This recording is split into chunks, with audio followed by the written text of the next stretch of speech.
le numéro 1 du stand-up de Sparty Musica, de Sparty Musica Club. Alors merci d'être là tous nombreux ce soir. Ça va être chaud, bouillant. On va se régaler en compagnie de Laurent Simon-Paul.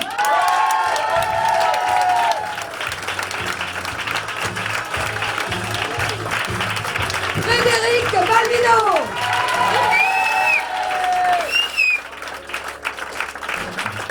Dorian Housset.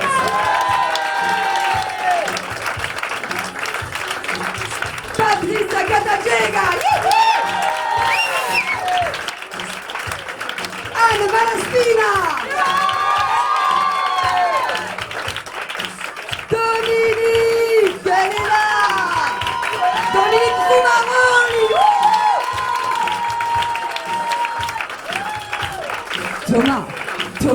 Thomas Silva.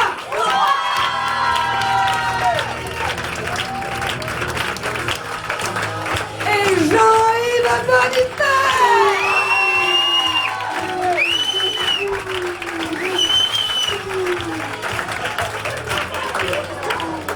Alors, ce soir, on va vous emmener, non pas sur la route de l'enfer, mais sur les routes du rire. Mais je vois qu'il y a déjà des gens qui aiment bien rire. Il paraît qu'il y a quelqu'un qui s'est entraîné toute la semaine à rire. Il est là ce soir?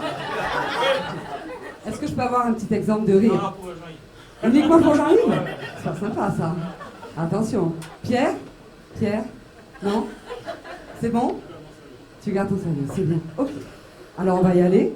On va commencer tout d'abord ce stand-up numéro 1 avec le truculent Laurent Simon-Paul qui s'est livré lors du stand-up numéro 0, parce qu'on a déjà fait un stand-up, et qui nous a livré la plus grande partie, la partie la plus intime de son anatomie. Et ce soir, il va faire tout à fait autre chose. Je vous demande un tonnerre d'applaudissements pour Laurent Simon-Paul.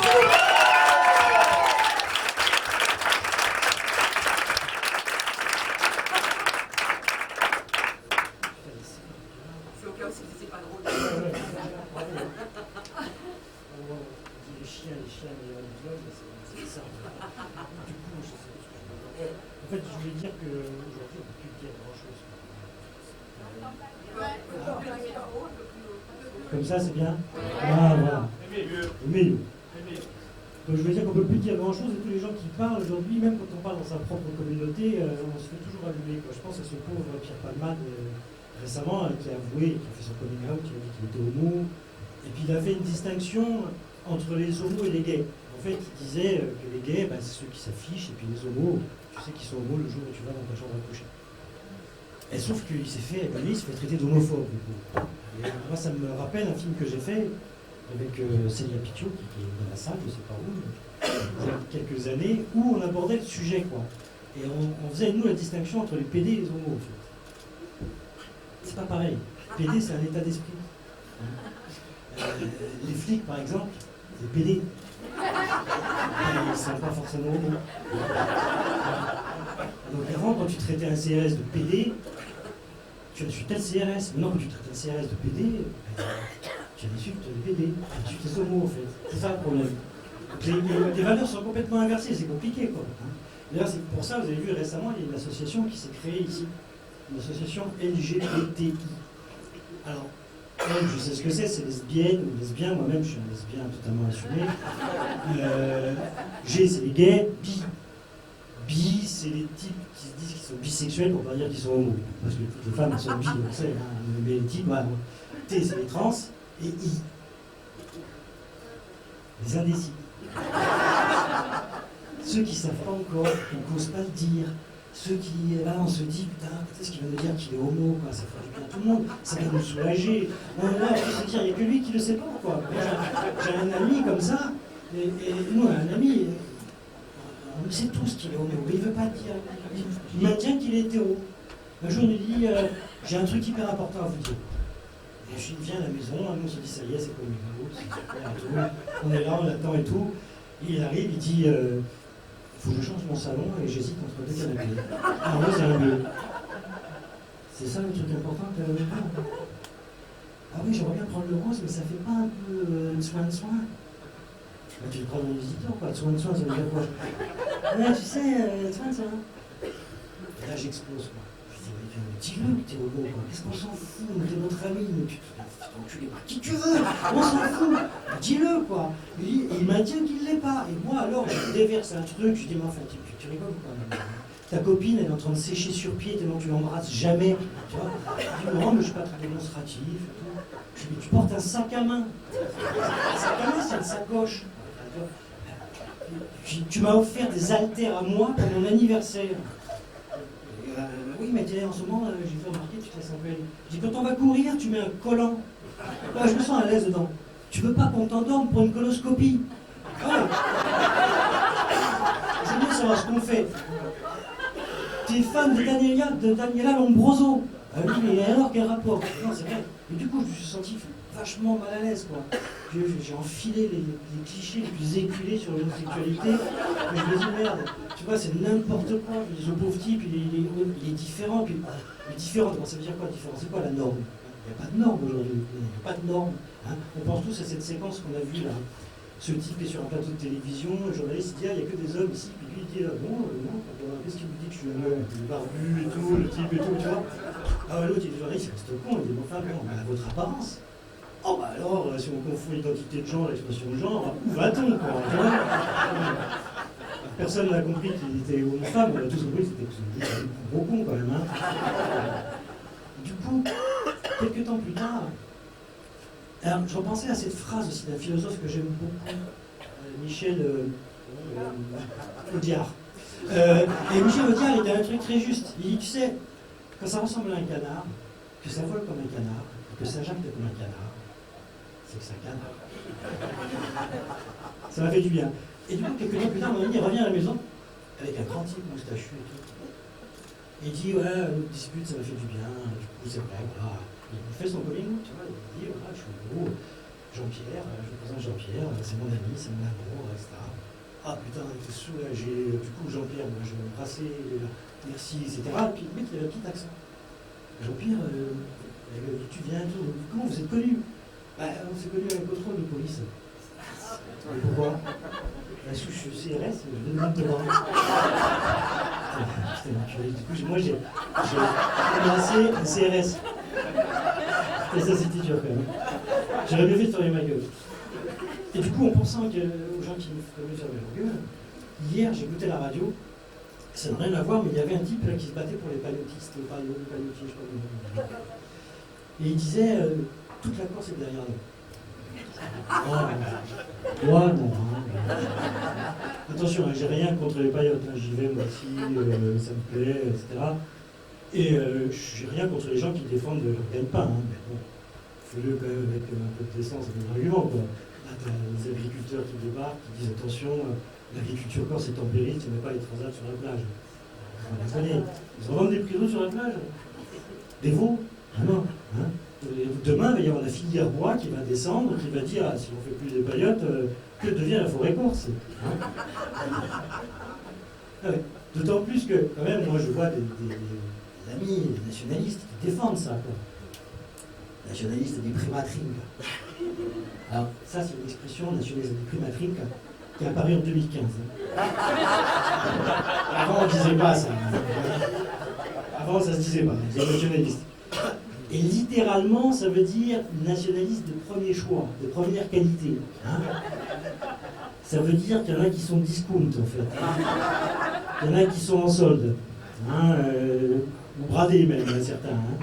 Et donc, il t'explique que les paillotes, c'est bien, que tu vois, les touristes ont des fortes demandes, ils veulent aller sur la plage, avoir des transats sur la plage, donc il faut répondre à ces demandes. Sauf que moi, je leur dis, non, oui, non, mais c'est l'économie de service. Mais non, quand tu fais ça sur le domaine public, tu vois, c'est l'économie de service, c'est pas l'économie de service, tu vois. Et puis c'est le domaine public, c'est important pour nous, le domaine public, c'est symbolique. Fais-le chez toi si tu as envie. Non, mais nous, on démonte l'hiver. Hein. Ah ouais, ça, c'est un super argument. Hein. On démonte l'hiver. Parce que moi, à la plage l'hiver, j'ai essayé d'y aller. J'y mis ma serviette où je voulais, hein. Et j'ai pas pu me baigner. Hein. C'est-à-dire que tout le monde va à la plage au même moment. Personne ne va à la plage l'hiver. Hein. C'est débile. Hein. Et puis, ils te balancent ça. Moi, je vois des amis hein, qui défendent ça, hein, qui défendent ces valeurs-là, résistance. Hein, on va quand même mettre les transats sur la plage. Hein, ça devient presque un emblème de la lutte contre l'État, quoi. Hein. Avant, il y avait le Ribé comme ça, maintenant, il y aura le Transat comme ça. Donc, il y a quand même un socio-professionnel. On connaît bien le militant nationaliste aussi, il y a des primatrines quand même. Bon, on va pas nommer de Portugais. On l'appellera Kaiser Sosé pour c'est pas bon. Et Kaiser Sosé, il t'explique en gros que que les paillettes c'est bien, que c'est la gestion de l'environnement, que c'est un levier économique, et puis c'est la défense des intérêts collectifs du peuple. Comment dire l'année dernière, je rentre au César Palace. Je suis de Las Vegas, un peu supporté. Et quand je rentre, il y a une jeune femme qui vient vers moi, magnifique, hein, et qui m'explique que en gros, elle me dit que je suis le plus beau mec de la Terre, et que dès que je suis rentré, elle est tombée instantanément amoureuse de moi. Et que si je veux, on peut aller faire l'amour, là, de suite, maintenant, elle me dit pas. Elle était plus convaincante que lui. J'ai failli y croire. Bon, ce qu'il y a, c'est qu'elle ne prenait pas les tickets restaurant, et donc j'ai pas pu. Mais dans les périodes non plus, il n'y a pas de tickets restaurant. Du coup, c'est assez triste. Et heureusement qu'il y a la politique Bastiès pour rigoler quand même. Je ne sais pas si vous avez vu, il y a quelques temps, il y a eu un débat sur le nouveau port, etc. Et il y a une photo extraordinaire. Ils sont tous là, côte à côte. Hein. Pierre Savé, Gilles Siméone, François Tat. Lui, il met les deux mains. Comme pour dire, moi les gars, il me faut les deux mains pour protéger.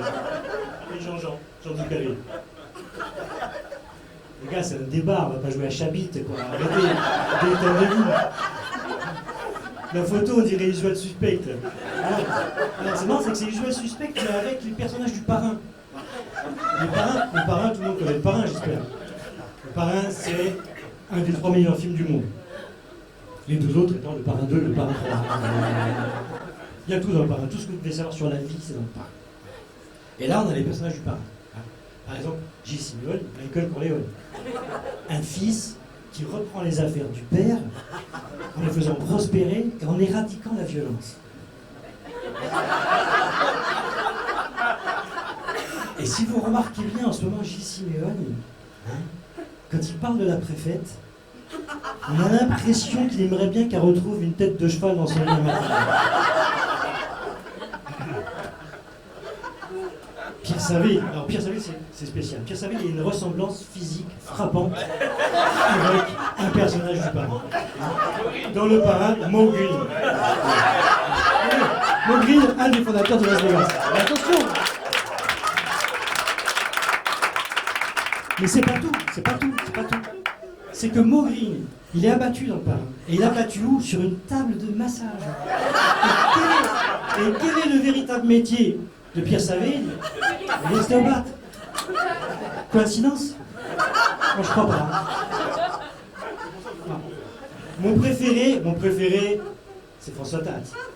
François Tat, il est là, c'est vrai que j'aime bien faire belle la figure, toujours bien habillé. Il aime bien discuter avec les vieux, tout ça. Non, vous enlevez chez vous, tout ça. Et bien ça. Et puis, François Tat, c'est un type à qui on a volé son destin, c'est-à-dire, il croyait que c'était l'héritier de l'Empire. Hein, comme Joey Zaza. Joey Zaza, c'était ça, quoi. Joey Zaza, il va arriver le fils un peu il bastardo. Tu lui mords l'oreille, il lui prend l'Empire. C'est pareil, François Tat, c'est pareil. C'est pas un méchant garçon, le type, pour les Tsoukaris, il a tout fait, quoi. Hein. Il fait des courses samedi à Jean Casino, le dimanche matin, le jardin, tout ça. Et là, on lui prend tout, quoi. D'un coup, on lui prend tout. Il arrive Jean-Jean, il fallait un GPS pour qu'il se déplace à Bastia. On lui prend le truc comme ça. Ah, Joey Zaza, c'est mon préféré. Et alors, je vais finir avec ça, mais c'est passé un truc extraordinaire ce jour-là. C'est-à-dire, Jean Tsoukaris, il vient voir Gilles Siméone. Et il dit, Gilles, j'ai besoin d'un service. Je suis surpris, un service, pourquoi? Écoute, tu sais qu'on va faire une liste contre vous, on essaie de faire une liste commune, et on a un problème pour désigner la tête de liste, donc j'ai besoin d'un conseil. J'ai dit, écoute, il faut pas que je fasse un conseil, moi je mets une tête de liste, mais sinon, non. Je voudrais savoir, toi, comment tu as fait pour désigner ton successeur à la mairie. Je suis parti. Alors il dit, écoute, c'est très facile, c'est simple, tu poses la question piège. La question piège, là. Il dit, écoute, attends, Il appelle Pierre Savelli pour confirmer. Hein. Il dit OP,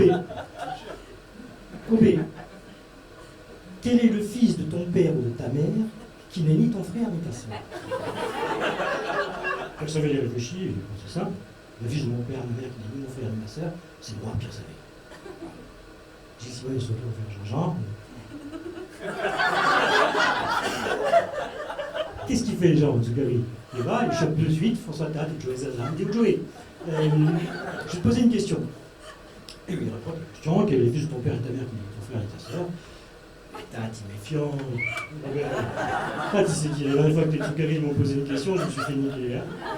C'était au François, tu préfères quoi, la politique ou la famille? C'est quoi le plus important pour toi? Comme un con, il a répondu la famille. Du coup, ils ont présenté Jean et ça s'est terminé. Donc il se méfie, donc il dit ouais, je vais appeler le petit prétentieux, celui qui fait des livres et tout, qui a sa photo sur des campus. Moi aussi, quelqu'un qui doit prendre un risque, c'est lui qui va le prendre. Donc il appelle Julien Morgante. Alors Julien Morgante, qui est dans le parrain, lui, ça serait. Non, ça serait personne en fait.